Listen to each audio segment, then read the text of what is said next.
Hello and welcome again to Penguin Crafts. Today I'm going to show you these two beautiful little boxes. I'm actually going to be using these for our team retreat. I was going to use some ones I showed before, but I've changed my mind and I'm going to use these ones. I love the new in colours. So I'll show you a bit more about them and then we'll get started. So here they are. I've got two made here. I've got a big box of ones I've started. So I'll just show you these ones I've made to date.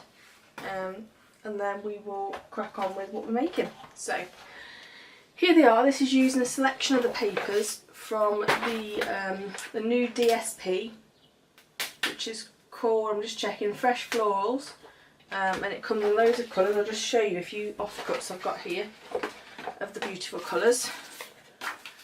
So here we go. So it comes in the new colours. So we've got Fresh Fig, Berry Burst, Lemon Lime Twist and Tranquil Tide. So they're absolutely beautiful. So as I say, each one's got a little gift in. It's got ribbon that's coordinating colour on, so if I take that off, turn it around, and it's got two of these Ritter Sport chocolates in. So just a little gift to give out to people. These could also make lovely wedding favours actually, that'd be a lovely idea. Very simple, not much cardstock used, but yet very elegant. So there's the two I've made, and let's get started. So what you're going to need is a bit of cardstock, or DSP in my case, which is 4 7/8 by 4 7/8. You're then also going to need your envelope scoreboard, which is this here. And then what you're going to need to do, hopefully you can see, this is a square, so what we're going to do is line it up with the first punch, which is going to be at 1 7/8. So you line that up, punch, and score. Then on the same side you're going to slide it across and go to 2 7/8, punch, and score. And all you're going to do is rotate 90 degrees and line up, if I can show you. Hopefully you can see my lines here. And all you're going to do is line that up with this point here that's coming down. So you line that up, punch and score. And again slide across to your second line, line up, punch and score. So you keep doing this process until you get back round. So 2 punches and 2 score lines on each side of your paper. That will create the box shape for you. Last one. Okay. What we also want to do is round off the corners. So on the other side, if you push your paper in and punch, hopefully you can see that it's rounded the corner off. So you want to do that on each of your corners. Okay. Move that out of the way.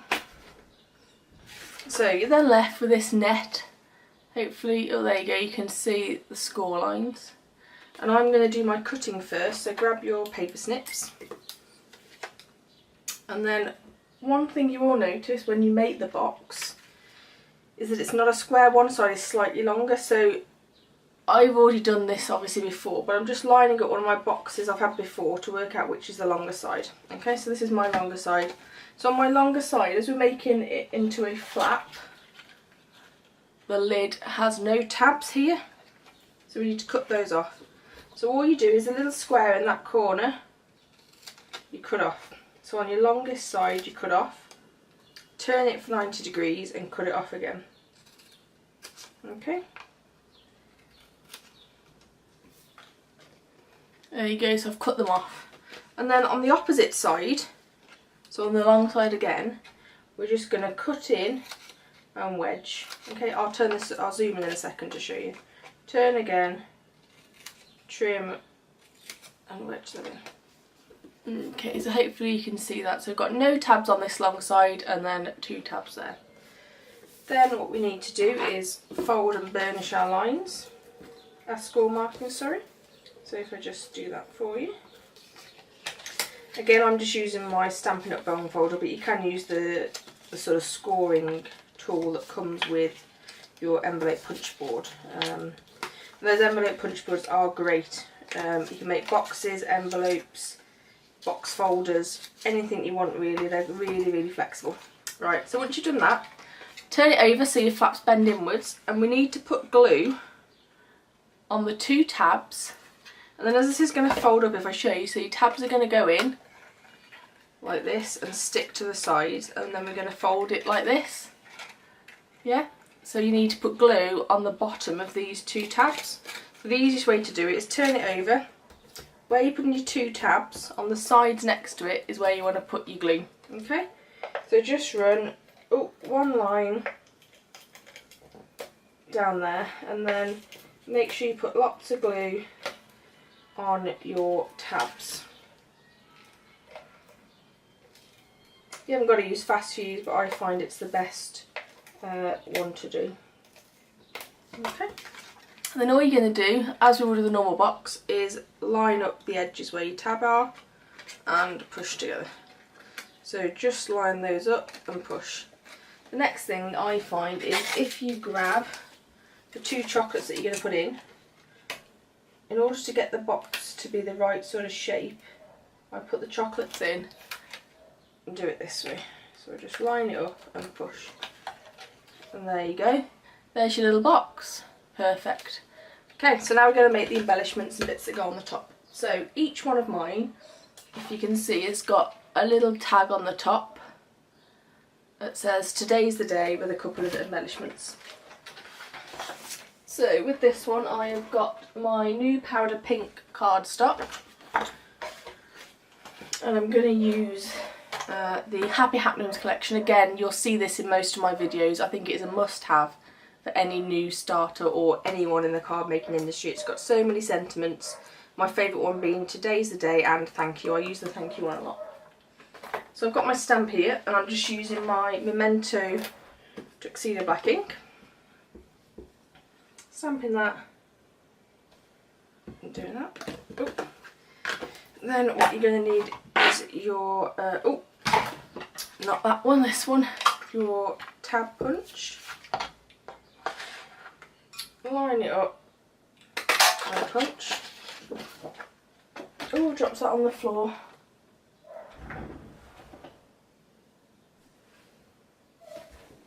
Oh, 1 second, it's right under my desk. Okay, so when we've got that, I just add a couple of embellishments to it, just to give a bit more pizzazz, shall we say. Ooh. Okay, so that's all I've done, is put those 2 on there, turn it over, then we're going to use 2 dimensionals. Okay, grab a little box, and then it doesn't matter which side you put it on. I've been varying mine, so I'm going to put it on this side, I think. And it needs to be off centre, as obviously as per these, we put the ribbon on.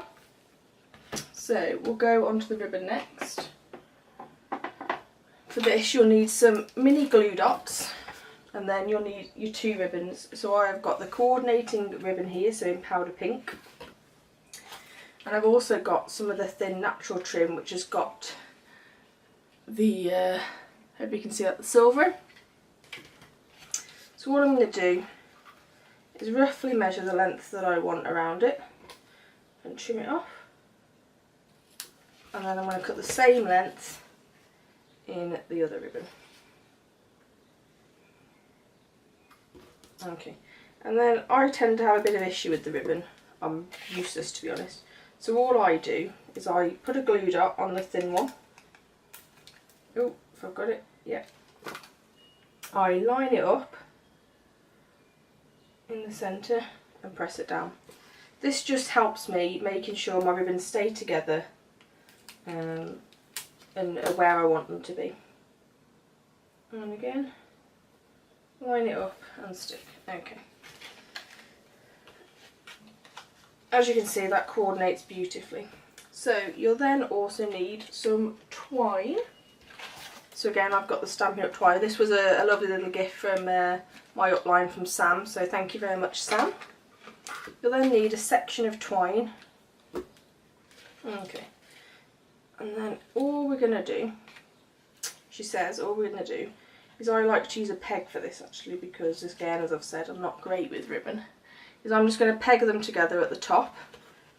And then all we're going to do is tie a little bow.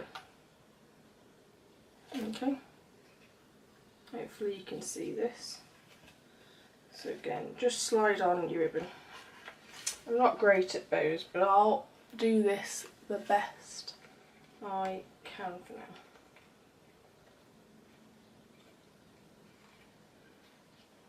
Okay, so once you've done it, you can tighten it by sliding it down.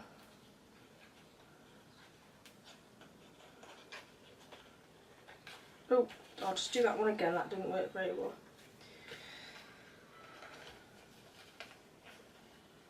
So make sure you've pulled your ribbon tight, sorry, before you do your bow. Okay.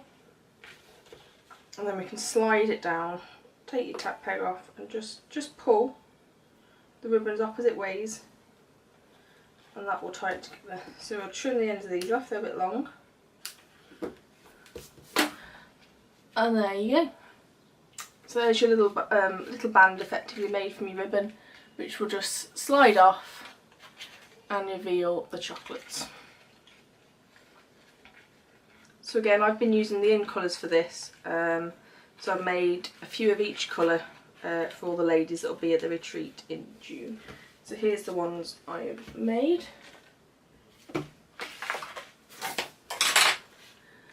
Thank you very much Thank you very much for watching, guys. This will be, as always, the details will be on my blog below. I'll send the link, and there'll also be some details on my Facebook page. Thanks very much for watching. Bye.